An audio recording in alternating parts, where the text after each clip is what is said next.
Guys, in today's video, I'm going to show you how to embed an Excel file into your WordPress site without using any plugins. Let's begin.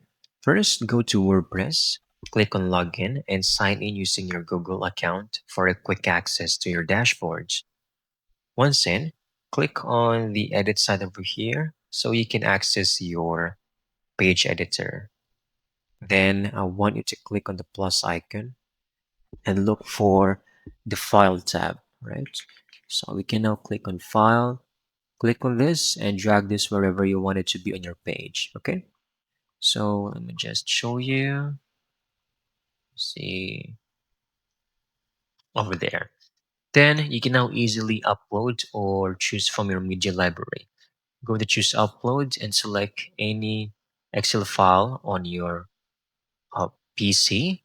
Then once done, you should be able to check if it's been successfully uploaded.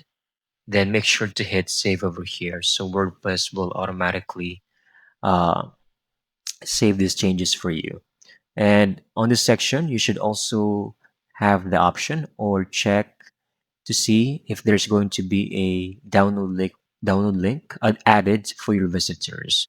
So make sure that is included once the upload has been done. And that's it. You have successfully embedded an Excel file into your WordPress website. I hope you found this video very helpful.